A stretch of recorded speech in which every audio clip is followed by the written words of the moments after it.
Oh, what's going on, everybody? It's your boy, Brother Calvin, in the virtual building with another smash episode of The Faith Factor. You have tuned in for an amazing show. I cannot wait for you all to meet my special guest today. I'm not going to waste her time or your time. You know, that's my tagline. Bars. But I'm going to bring her right in. Let's see if she's ready. Let's see if she's ready to get it done. Waiting for the one and ladies and gentlemen, the lady motivator, author, broadcast host on TV and radio, motivational speaker, life coach, Kendell Lenice. Now, I missed a bunch of names, a bunch of job titles. Finish them for me. You did fine. This is weird. Isn't weird. It? Look, I was waiting for this, and I was like, look, you are used to putting us on the hot seat, on the spot, and now we get to turn the tables. For those who don't know, my audience out here, this queen right here has been such a support to my career and my ministry. It is ridiculous. She has put me on every single platform that she has had since we've known each other, from conversations with Kendell to the when she was just doing a conference call type of show. I think that's on Apple, right? What was that called? Yeah, my podcast. Yep. The podcast. Yep. Shine with Kendell and so on. Yes. Welcome. Welcome, Kendell. You. Thank you. I had to hurry up and get ready because I was out there protesting today. Yeah. How was it? How was the protest? It was great. It was peaceful, orderly.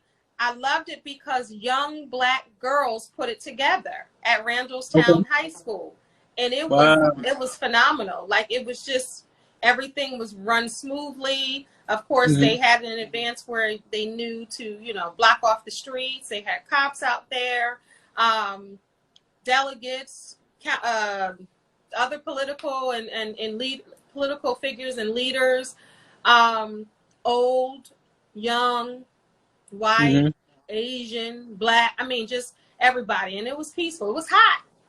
It was hot out there, but it was peaceful. Okay, that's good. That's good. Yep. So tell us, pick one of your careers. Let's see. Well, let's take it way back. Let's take it way back. Okay, all right. We're gonna take it way back. Let's get it. As a professional, what was your first career? Let's focus on the entertainment side. In terms of the entertainment side, what was your first career? Say, you know how old I am, so you talk about what was my first career. Right. Yeah, I ain't talking about what was it called? Wool. I ain't talking about when you used to work at Woolworths. You weren't talking about when I worked with customer service with my headset. You weren't talking about that. Right. On the entertainment side. Right. Well, it's so funny because if we really want to get technical, my first entertainment job was in the 70s when I was a child, when I was probably about 4 years old, 4 or 5 years old. I think I was 5. I had to audition for a magazine ad. So it was a print job. It was print modeling. And I was 5 years old, and it was several hundred little brown girls like me. Actually, it was all kind of girls. It wasn't just for a casting for a Black little girl. But so I went back like 2 or 3 times. Didn't really know why I was going back. I just had to go back, and I used to dance, like ballet dance and things like that. So it got down to maybe 2 or 3 little girls, and then it went down to me. So I won. And guess what kind of ad it was? I feel like you told me. I should remember, but I forgot. You probably. So it was a national ad with baseball legend Reggie Jackson. Okay, okay. So it was in all the national and all my older heads. Y'all know who Reggie Jackson, and this is when he was playing. Come on, Black History. And Come it on. was this is when he was playing. If you don't know who Reggie Jackson is, Google him and find out what a Hall of Famer and a phenomenal athlete he was, and all the things that he did for folks. But anyway, it was a national ad. And it had different occupations. I'm going to see if I can find it, but I'll show it to you later. But different occupations. And it had me as a ballerina, and I was in front of him. And then it was different people. It was like a nurse, a hockey player, another one. It was just different occupations, and it said, choose the superstar. So I was standing in front of Reggie Jackson, and he was there. And I remember him being funny because I was a little girl. He's like, hey, I'm the star. You move to the back, because I was in the front. And I get to the front, and I'm like a little girl, like, okay. And then he was like, no, I'm just playing. But what's interesting is I still have that ad. And one of my uncles, God rest his soul, he was going through, because you know how you see in magazines back in the day, how you see maybe that one same ad in People, Essence, Ebony, Time. And it was one of those. And my uncle kept saying, why? He went to my grandmother's house and said, why do you have this magazine ad in a frame? I keep seeing this. And she was like, that's Kendell right there. He could not believe it. So that was my first entrance, if you will, into this entertainment-y type world. Wow. Is that on your page at all? That video? No. You're not going to share it for the people? I guess maybe I will. I posted it probably years ago, but maybe I'll post it. I'll post it so you can see it. Okay. Yeah, and that was in the 70s. Right. So let's talk about let's go into motivational speaking. How did you get started in that, and how did you know that was one of your gifts? That's a good question. I have been the same person my whole life, even as a child. My mom was like, you came out this way, like motivating people and inspiring people and trying to bring different types of people together and really speaking life into people, even as a child. It's just so interesting. When I look back, because when you're yourself and you're going through life, you don't see it as that until you really stop and look back. Or till someone else brings it to your attention and you're like, oh, I guess I have been. But it's interesting because before it was called a life coach and a motivational speaker, like I was doing that. So officially I have been doing that probably for a couple of decades and going by the name of Lady Motivator, probably the last maybe 8 years, something like that. But I believe in fairness. I believe in, my quote is, it's never too late to remix your life. Like that's the coin phrase of mine.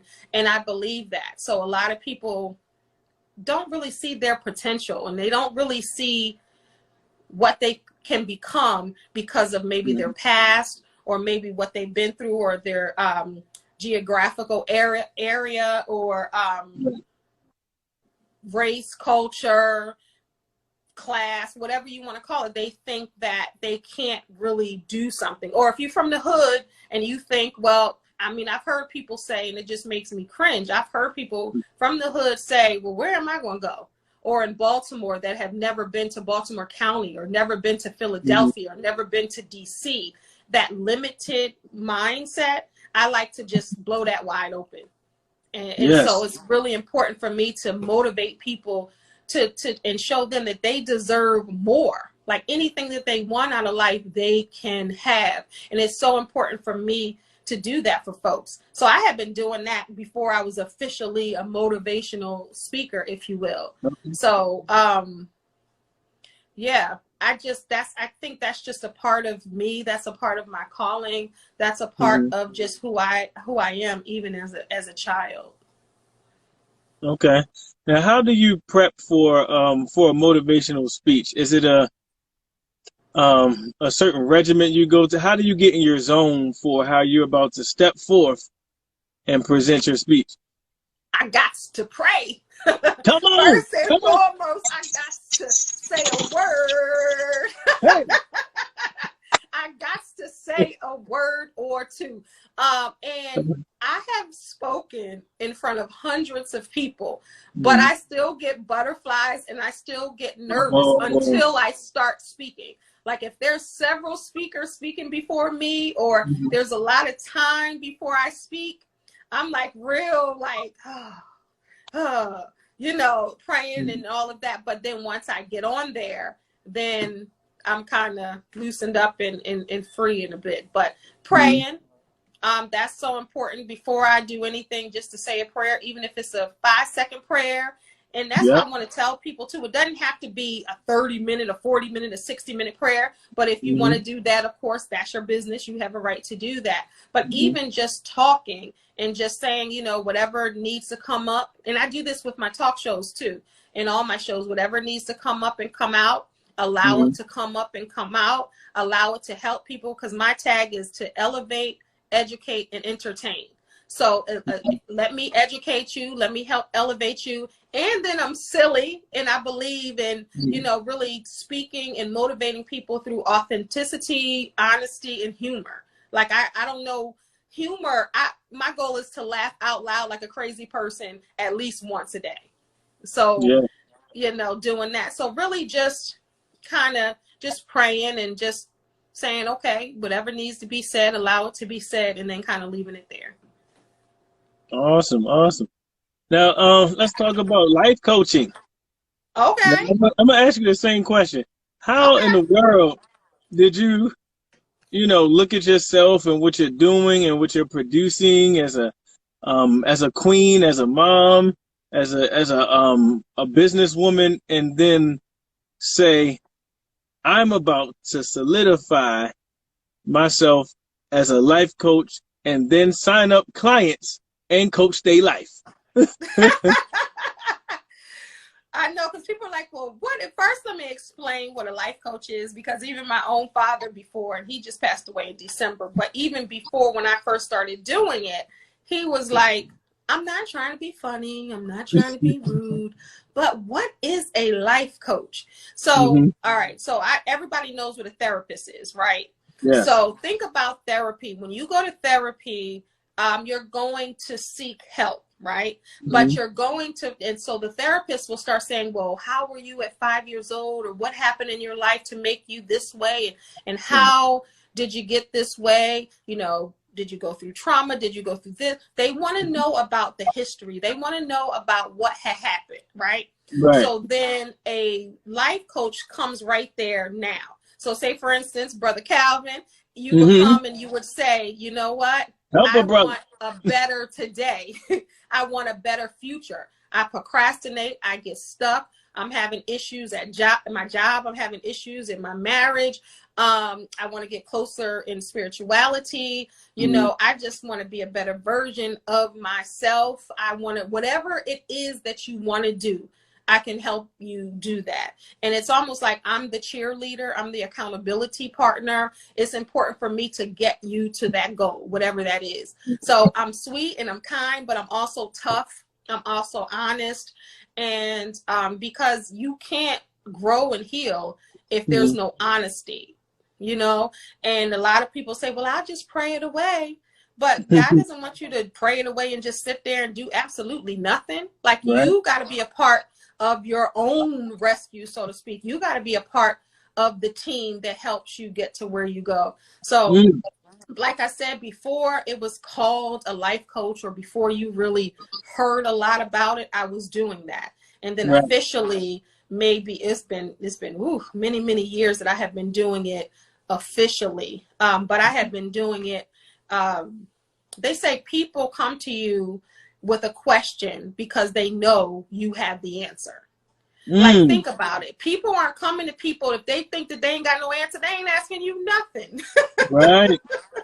You know? That's so true. People always would say, well, what should I do? Or how should I go about this? Or how should I start my business? Because I do like business coaching too. How can I start my business as an entrepreneur? Or how can I write my book? Or what can I do? And I had been just telling people, and it's for years I did life coaching absolutely for free, you know, just helping people and doing that, because that's really on my heart.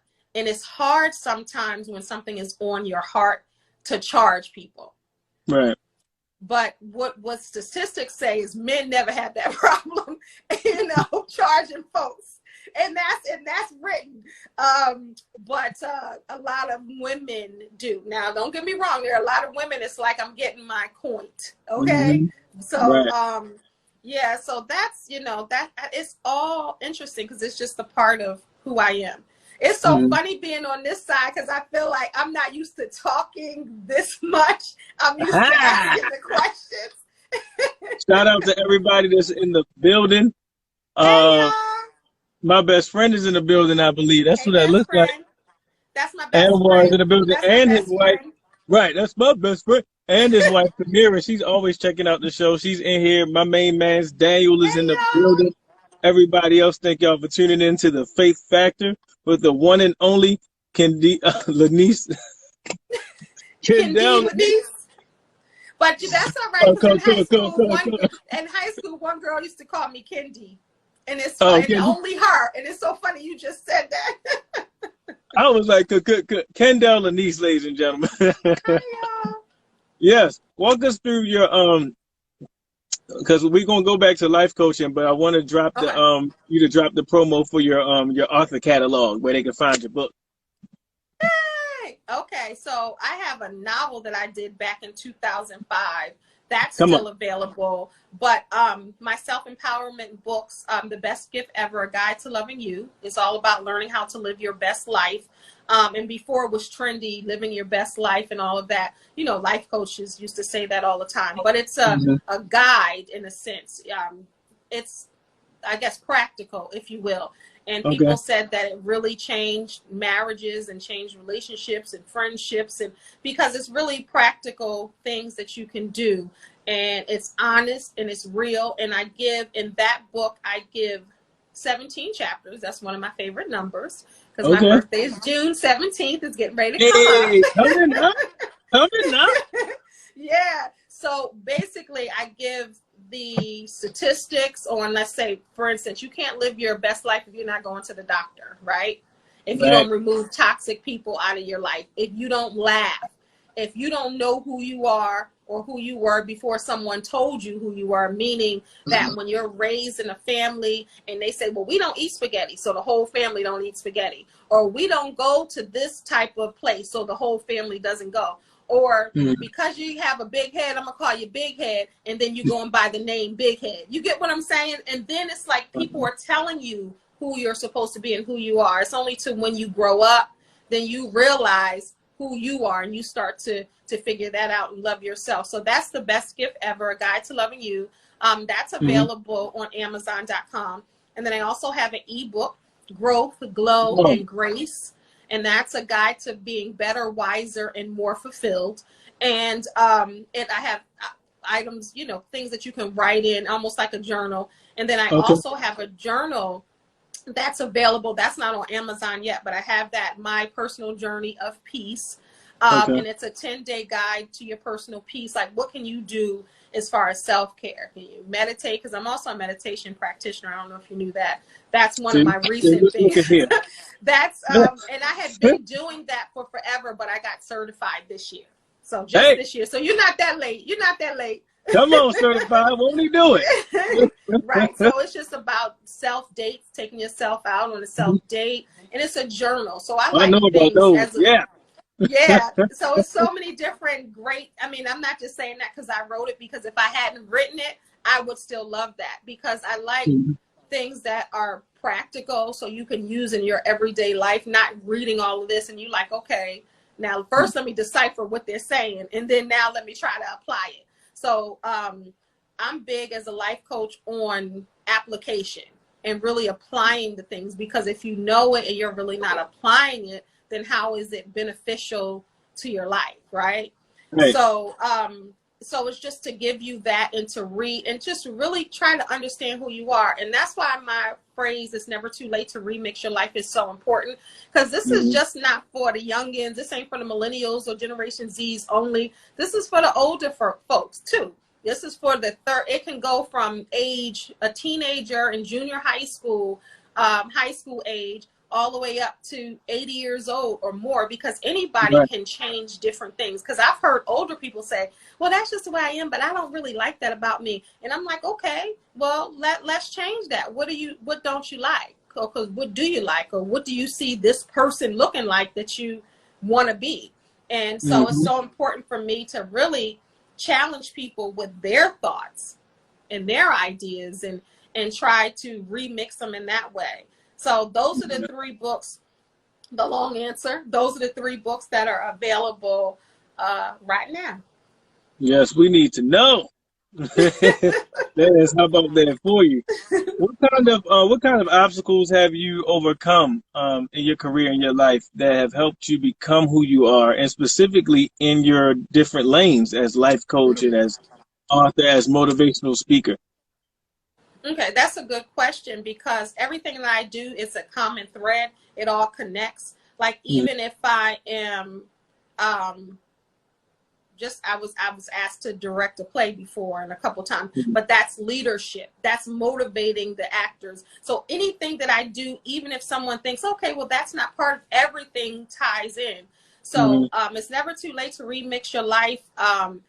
I coined that phrase because not only is it something cute to say or nice to say or profound to say, like sometimes remixing your life is a matter of life and death.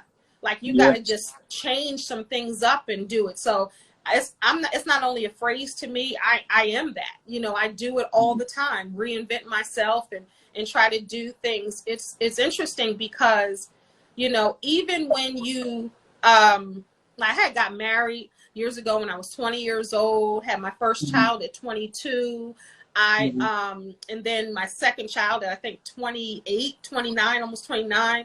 So when I think about that, and I had finished 3 years of college, and I was in my career already. I am certified in so many things. It's unbelievable. And it's all within the same kind of vein. So I'm a certified financial coach. That's all about motivating and empowering. And then I can go on with different things like that. And I have done that within my career for 20 plus years. So it's interesting because I was okay with not really graduating from college. Like, I was in my career, I was fine because I'm certified and I was doing that. But when my oldest daughter in 2011 graduated from high school and she went to college her first year, I said, okay, I'm gonna get her through her first year. Didn't think anything of it. And when she was in her first year, I said, you know what? I'm gonna go back to college, because I was already literally I was almost done. And then I started a family and moved to the West Coast. And I said, you know what? I'm gonna go back. It was no fanfare, no thought. And then I went back, and then the first semester I went back, I made the dean's list and I hadn't been in there. So then I got one degree. Not only when I was 41, I got one degree. And then when I was 47, I got another degree, and I graduated with magna cum laude. So congratulations. You know, so when I say you can remix your life, and then, you know, a lot of people come to me and say, well, I want to go back to school, but I don't know if I'm still smart. I don't know if I'm this. I don't know if I'm that, you know, and it's what you really believe you are, and you can do that. And I'm a prime example, because I was good in my career. I was doing just what I'm doing now. Of course, each year it elevates, but I was fine.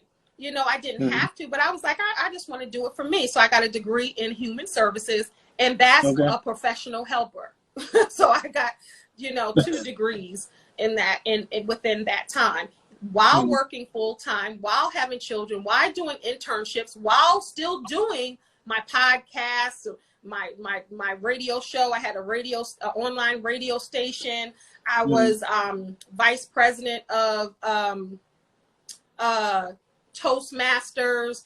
I had networking meeting. I was doing all of that crazy schedule and still managed to graduate with honors. And I'm not saying that as a brag fest. I'm saying when your mind is powerful, when you put your mind to something and it's something that you want to do, go on and do that thing, because you could do it.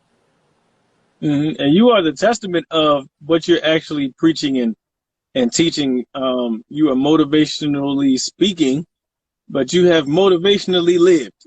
Yes. and that's what's most yes. important. You know, we need to be fed by people who are full and who have sat at the table before us, you know. Yes. And so that's dope. I built that table. What you talking about? I built the table.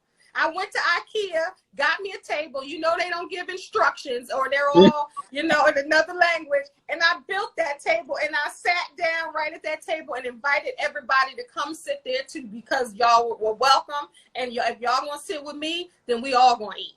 And that's how I look at it. Hallelujah. Somebody passed the biscuit. So let's talk about the broadcasting side now. Now we get to talk about how you decided to branch off and start doing shows and having guests and things like that. Okay. You're talking about when you first came with Conversations even then? I was talking about, now see, when I met you and you were doing Conversations, I can't remember if that was your first that was attempt. My first. Okay. So yes, what gave you the idea to start doing that, and where did that come from? Okay, so let me just tell you, since this is the faith factor, right? Come on. Okay, so let me tell you how God works. Okay, I told you I'm not ashamed. I will be 49 years old June 17th, and I'm happy about that because I'm still here. You know. Yeah. So think about this. In 1989 is when I graduated from high school. I went to college right after. And in high school, let me just give you some background on me. So in high school, I went to a predominantly white high school. I mean, we had a lot of nationalities in the high school, but the percentage of Black people, it was a small percentage, but it was enough to know you weren't alone. Let me just say that.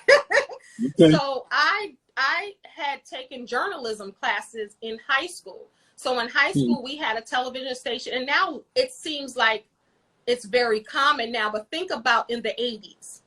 Okay, we had a television station in school. So one person can do the editing, one can do the sports or the news, one will do the engineering, and then each week we would rotate so we can get well-rounded in that field. And this is when the cameras were like this big, you know, and all of that. So I went to school for that in high school. And then when I started college, I went to school for communications because that was considered like journalism. Now communications is different. So that's what I was going for. So then when I went there and then I got married and moved to the West Coast, I continued going to the school in Las Vegas. So still doing that and still pursuing that. And then I said, okay, you know what? And that's when I paused. And then when I started having children, and I said, okay. So then I went back, and then I said, okay, well, let me go for social worker, human service, that type, well, social work. So then I said, okay, that's what I'm going to change it to. So a long story short, I'm a life coach. I help folks like a social worker, right? In my degrees in human services, which they consider a professional helper. And within that is therapy classes, all of that. And then with my journalism background, putting together videos and learning how to edit and taking and filming and all of that. Let me just back up just a little bit. I'm not used to talking this much because I'm used to being on the other side. Okay. Right. So check this out. Now you might be too young, or maybe you might not, and some of the audience might remember. Do you guys remember Jerry Lewis telethons? My mother used to tell me I remind her of him by the way I act. I know who he is, yes. Okay, so he was a comedian, right? Right. And he did telethons for MS, multiple dystrophy. Right. So he did those. So I'm from South Jersey. So in Atlantic City, New Jersey is where a lot of them were filmed, in the casino ballrooms. And it would be telethons to raise money for MS. There was a yearly thing. It would happen for years, probably for like 30 years. Before me and after I did that. So in high school, I had the opportunity to work the camera for a show, like behind the camera for a show that went out worldwide.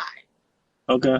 When I was in high school. And that's where I met my friend and my former prom date. I'm giving you all the tea. The guy that was Slide on the Cosby Show, and he was on Lean on Me. Potomac Rivers Falls. Remember the one that got the girl pregnant? Remember him? Right. And right. So that was like my prom date, but we met there doing that. Yeah. One of my prom dates. Hallelujah.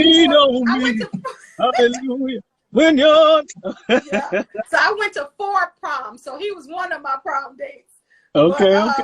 So it's so funny. So I say all of that to transition and fast forward and just say, God is preparing you for really what you're supposed to be and who you are and where you're supposed to be way before you know he's preparing you. So think about me going for journalism and communications and then going into social work and human services and all of that, only to do as what I'm doing with television and radio and having that kind of background, as well as helping people having that background, and then having my certifications fill in everywhere else. So God had been preparing this for quite some time. But how I got the first opportunity to do conversations with Kendell Lenice, I was a guest on one of the shows. And maybe like a couple of months before that, I had wrote in my prayer journal that I want my own radio show. And when I was a guest, she asked me, she said, have you ever considered or would you be interested in having your own show? And I had just wrote it down in my prayer journal, and I showed her, and it was dated and showed her, and it was just like that. So then when I did that, right, I was like, because when I was in my 30s, I think around in my 30s, like I really wanted to work for BET, and I really wanted to work later on for TV One. But, you know, it's so interesting. And I just was like, that would be so cool. And I always wanted to be in like Black enterprise. That had always been on my vision board. But it's so interesting because now there's no need to not have and do what you want. Now there are so many resources like YouTube and streaming and Instagram Live and Facebook Live. Like you can really literally make your dreams come true, even if it's not in this type of arena. But you can go to YouTube University right now for free and figure out how to do anything. That's so real. Yeah. It's just so funny because I have been pumping out these interviews, and I do like 5 or 6 a week and upload them to my YouTube channel. So I'm not the one lately doing all the talking. So I like it, but I want to make sure I'm not talking too much. Well, it's all about you. So you can't talk too much in an interview about you. Oh, well, thank you. I appreciate it. So I started, and this is what I want to say about Corona. So I had the conversation with Kendell Lenice. My podcast, I had it with another host or business partner. We had one after conversations with Kendell Lenice, and then now Shine with, and I keep saying my name because it's about branding. Shine with Kendell Lenice is my podcast, and that's about 2 years old. So I'm still doing that. That's my baby. I love that. Last year I developed a talk show called The Safety Net with Kendell Lenice, a safe place where you can share your truth.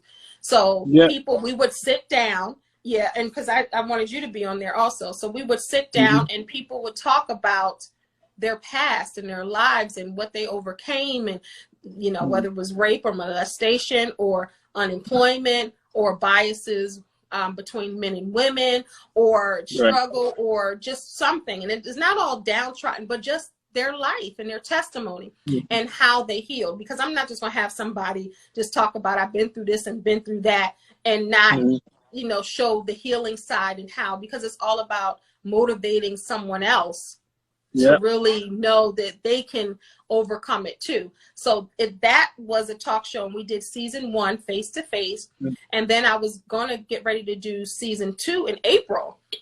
And then the Okay. pandemic hit. So I was like, well, let me try to do it virtually.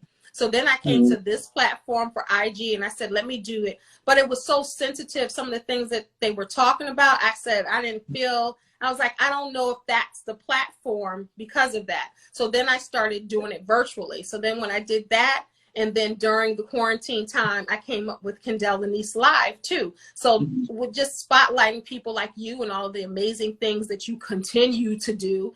And then like different people like book publishers and Black, it was important for me to bring Kendell Lenice Live to YouTube to spotlight Black folks in a different way. You know, more than what the news shows sometimes, or some of the silliness we see on social media. And I like a good meme and a good video too, but I wanted to show some diversity and show that we are more than that.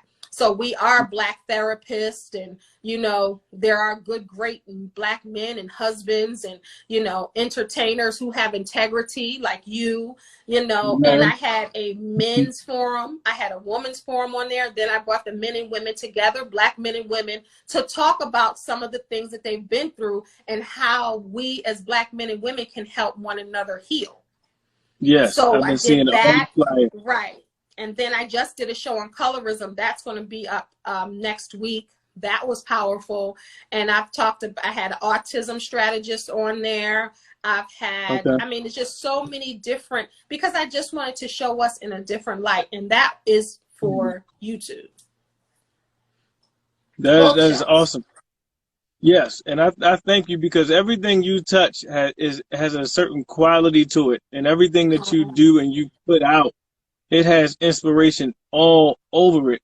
And that's what I love about seeing your work. I love being connected to people who are just lights, you know? And so thank you for all the work that you do. It definitely is making a difference, whether you can see all of it. Now, I tell people all the time, those of us who are inspirational beings, we do a lot of pouring out, and we do a lot of investing emotionally, and supporting people and helping guide people and give advice and helping people. And we don't often see the end results of that and how they were able to turn their life around, stuff like that. That used to frustrate me a lot as a preacher, because I wouldn't see people come down to the altar and visually give their lives to Christ a lot, as in terms of what I thought the image. I thought people should just be coming. If I was really called, people should just be giving their life, you know. But I learned that, you know, it's different. You may be in a house full of people who are already in all those things. So it was all internal. But the fact is, we sow a seed that we don't always get to see grow. That's true. So so I just still want to thank you for your work. The work that you're doing is touching people that you will never meet, you know. But yes, your work is still giving back to you, though. And that's how you know confirmation is coming, other opportunities are coming, some testimonies are coming to you. You know, you are hearing from some people and how you touch their life. And so that's really dope. I want to know. Thank you. Thank you. I appreciate you saying that. And you're absolutely right. And I posted something one time. I said, if I was on here twerking or spewing negativity to folks, I would probably have quadruple the likes, you know. But when it's about helping people and, you know, making them laugh and helping them heal and grow and learn, then you get, you know, a couple of likes. And I'm not doing anything for likes, don't get me wrong, but we have to be able to diversify, and because we're all layered. So we got to stop like running towards the foolishness and run towards the things that will make us better. So in turn, we can make other people better. Absolutely. I want to know, what are some of the biggest lessons that you've learned in life and business and relationships? What are you talking about? Give me one for both. Give me two for both. Let's start with in life, 2 of those, in business, 2 of those, and definitely in relationships, 2 of those. Well, or more of those. I have one thing that will go across all of them. Is watching your tongue, knowing what you say and how to say, and how what you say and how you say something could affect someone else in a negative way. Okay. Because me being honest, me being very blunt and open, sometimes that has affected people in an adverse way when it was nothing meant by it. You get what I'm saying? So Yes. over the years, and I'm not coming to this age and not being self-aware. You get what I'm saying? So being self-aware is so very important. So everybody's tongue can be a gift or a curse. So it's really in business and relationship and personal, that can go across the board. So I definitely have to learn that. And I haven't perfected it, you know, obviously, because I'm still, you know, but it makes you mindful of what you're saying. So that is like a big lesson that I've learned. And I think that could help everybody else. Just knowing when to say, you know, because people hear it all the time. It's not what you say, it's how you say it. But it's true. It's true, because it can come off differently. I had a faux pas today. This one girl, like I told, but because everybody's sensitivity level is different. So one of my dear friends, I was joking. I said, "Girl, you trying to be slick?" And I was joking. And she was like, "What do you mean I'm trying to be slick?" Like, I really wasn't trying to be slick. Like, it was coming from a good place. You know what I mean? Right. So even something like that. And I was like, no, I was just joking. You know how you say, and she was like, oh, okay. So just that happened even today. Was that face to face or was it on the phone? No, text. Okay. I was about to say. And you know how I knew to ask you that? Because I tell people all the time, I always have discussions about, it's really cool to have these discussions anyway, but they always come up with misunderstandings and how you interpret what from who and what. And so what made me ask you that is because you said one of your good girlfriends. Yeah. Because in my interpretation of close friends, they already know our temperament. They already know our emotional habits enough to know if we're joking or not, for the most part. And for you to say something so simple and so natural, and her to take it as serious, I was like, wait, let me ask, let me get clarification. It had to have not been in person. So and she said that she was feeling a little, but she said she was feeling a little sensitive, and she was feeling so. And that's the other thing, you don't know what someone else is going through when you say something, when it could be something simple, and you're like, oh, no, you know, because you just don't know. Right. How important? I'm sorry. That's the what? This Instagram is making me talk over you. I'm sorry. Oh, no, that's a good takeaway for everybody. Everybody can learn from that. Unless you're sitting somewhere mute and you don't express yourself and you don't say anything, then it will benefit you. Yes. How important is forgiveness in the healing process, in your own healing process? Extremely important. And of course, you've heard it a million times, but forgiveness truly starts with you. Okay. So it doesn't matter who you forgive out there and who did you wrong or who hurt you, if you don't forgive yourself first for not being who you thought you wanted to be or who you should have been, for not following the rule that you had for yourself or the road that you planned, or hurting somebody's feelings, or whatever it is that you've done. I mean, I've had to forgive myself before too, for just, if you make a mistake, some people make a mistake and they just be harping on that daggone mistake, or harping on beating themselves up. Right. You can't do that, because how are you going to push forward if you keep staying right there, saying, woe is me, you know what I mean? And really say, you know what? Can I change this right now? If I cannot change this right now, or I cannot flip back, then what's going on? Because people beat themselves all the time, and I see it time and time again. And I have beat myself up before. I remember in my I guess it was I was in my 20s, and I remember just for just whatever, just being hard on yourself. And sometimes you can't. Like, you can't worry about who, as long as you're, how do I want to say this? If it's affecting you and how you deal with yourself and how kind you are to yourself, then you have to really think about that and say, well, wait a minute. You know, I need to fall back and I need to forgive myself, because if whoever comes in and they do something to you, you forgive them. But then when it's with yourself, sometimes it's hard for people to forgive themselves for whatever reason. So I think that's extremely important.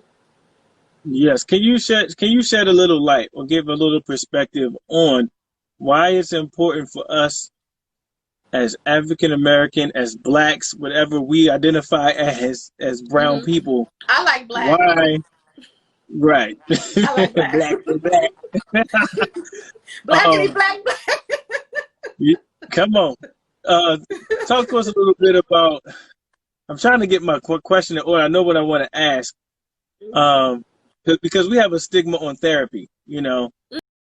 Because we have a stigma on therapy, you know, and we have a stigma on getting help with our emotions, with what's going on in our heart, and what's going on in our head.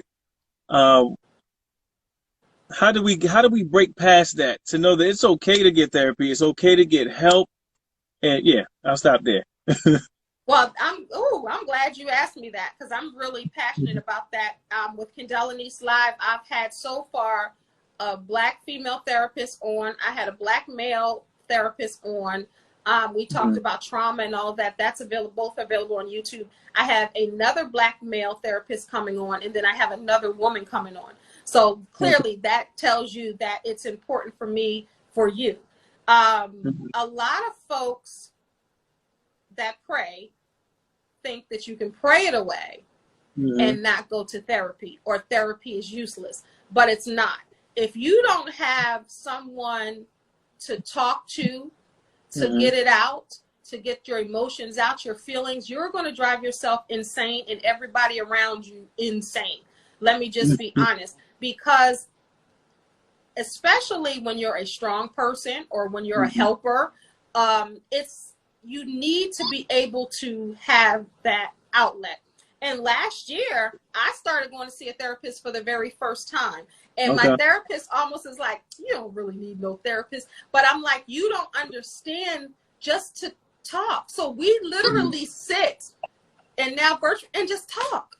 And I'm able to, because I'm the professional, I'm the helper, everybody comes to me. So I have to unload somewhere for my help. Right. That's important. Unload. Right. If I keep everybody else's issue or problem and my own within, I will crumble, you know? Yeah. So I started, at first she's almost like, it's so funny because sometimes I end up, a lot of times at the end, I end up coaching her. It's a trip. Because then, even in that case, sometimes, but let me just say this first. She's not being unethical. This is something that we talked about. This was something that was completely okay with me. So we always joke and be like, okay, all of this is for you, and then the last 10 minutes is for me. We joke like that. But typically, it's not beautiful, like though. It's, it is. Beautiful. But I don't want to get her in any trouble. Not that you guys know who she is. Right. But that was okay for me. Right. I completely understand what you're saying. Yeah. So, because she gets dumped on, and who is she going to let it out? Exactly. That's like having an accountability partner. Yeah. Now, what you need to be talking about is getting 10% of that feedback. Right. Right. But guess what she did, though? Guess what she did? She decided to, because of who I am and what I do, God is so good, she decided to give me therapy for free. Come on. For free. Because that's that accountability, sharing. Yeah. Right. And now for free, you think I ain't going to give her 10 minutes at the end? Come on. And she didn't have to do that. But because of who I am and what I do, she offered that to me. Now, initially when I started, you know how, well, with some jobs or with some insurances or whatever, everyone is different. You might have like 3 or 6 or 9, and you all listening or watching, you have to decide or ask, you know, your healthcare provider how many you get. But there's a certain amount that you get, right, within your insurance, and then your small copay. Then after that, it's on you. Yeah. So she just decided to do that. And I find it good because it's not judgmental. Mm-hmm. She's not judging anything that I'm saying. I feel comfortable with the confidentiality. And that's what people got to realize. It's confidential. Even if you see me as a life coach, it's confidential. I would never share your information. And that's the same with a therapist. It's the same thing. But for your health and your sanity, you have to talk to someone. It is not taboo. It is not like back in the day you see in the movies with people laying on the couch and, so tell me what your problem is. And they have that judgy kind of thing. Think about it like this, y'all. If you are sick physically, you will go to the doctor. Right? When you're out there, I walk every day and try to exercise every day because of my physical, right? I want to, tone a little bit, lose a little bit, get heart healthy, stay heart healthy. So I'm exercising. And you might get a trainer.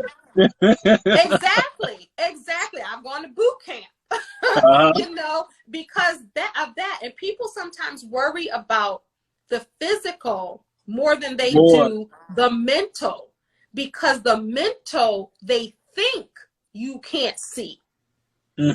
But people can see. The only person who can't see is you, and the only person you hiding from is you.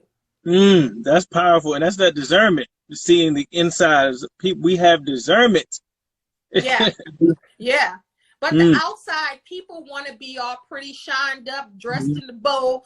Got the flyest and the latest and the greatest, and they want you to see all of this, thinking it's going to be a distraction from this.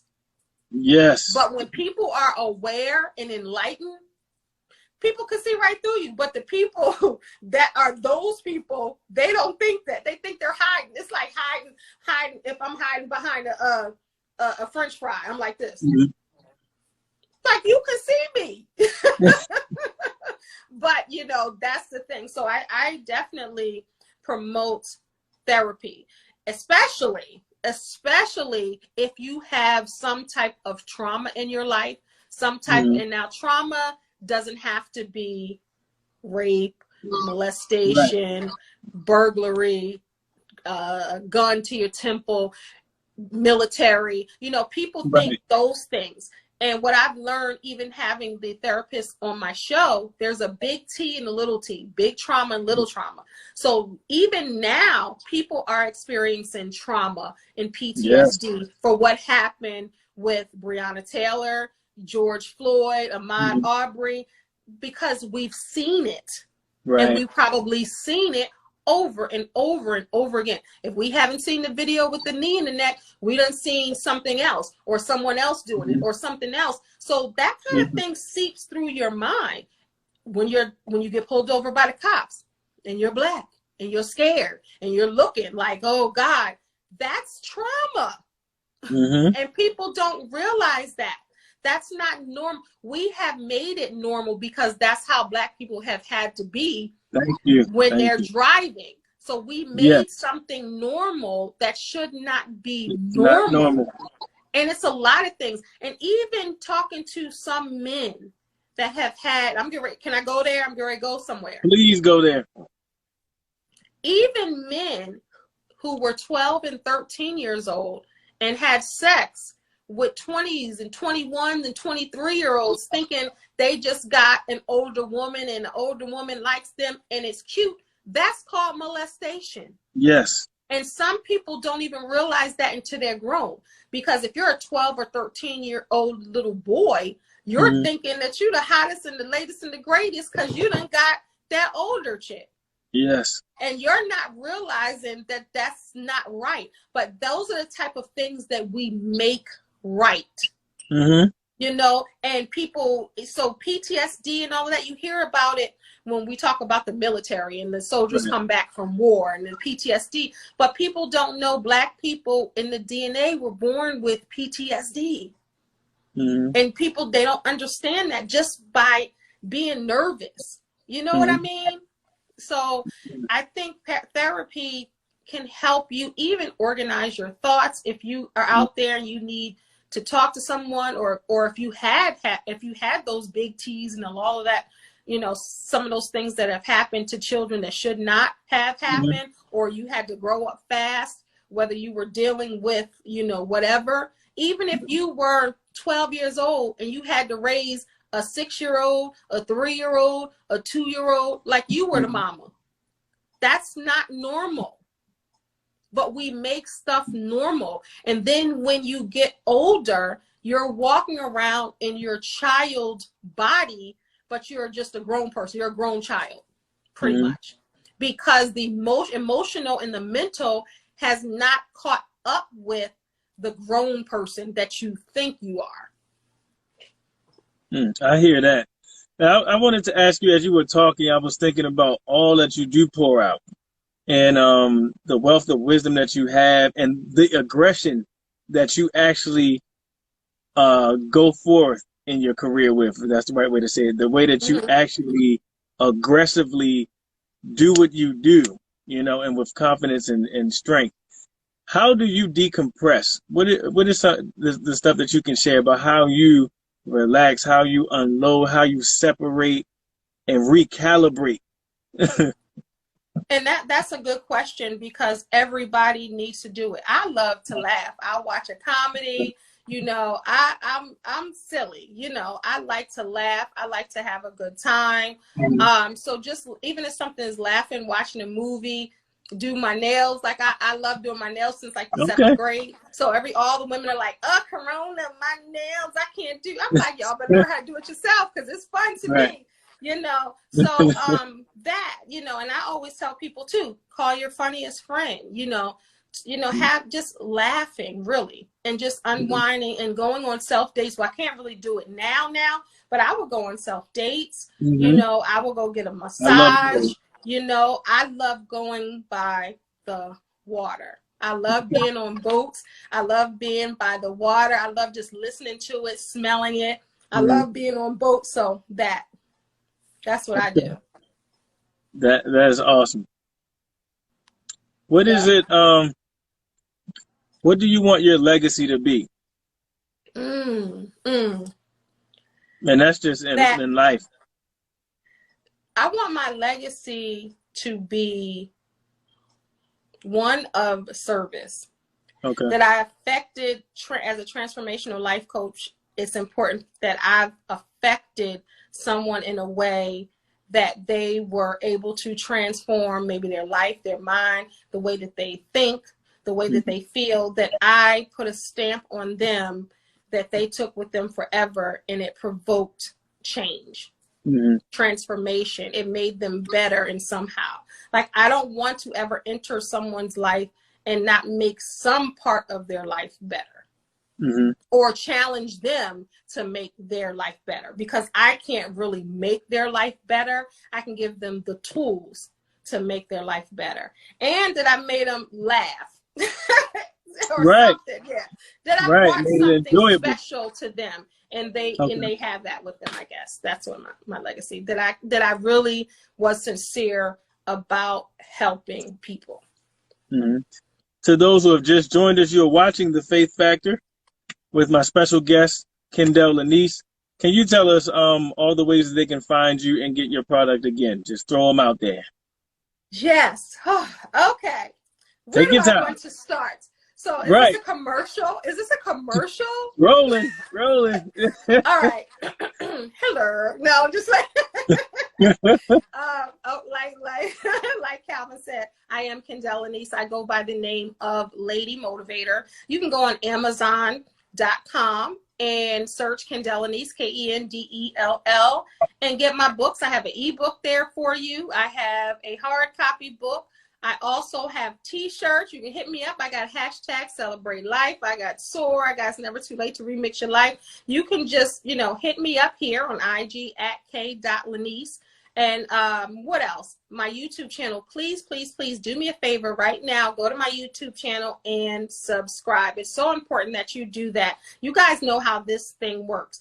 No one will see it. I won't get sponsors. No one will see the good content if you don't subscribe. YouTube is set up that way. So please do that. And also my podcast, Shine with Kendell Lenice. Go to Shine with Kendell Lenice. But for more information about me, go to livingtruelivingyou.com.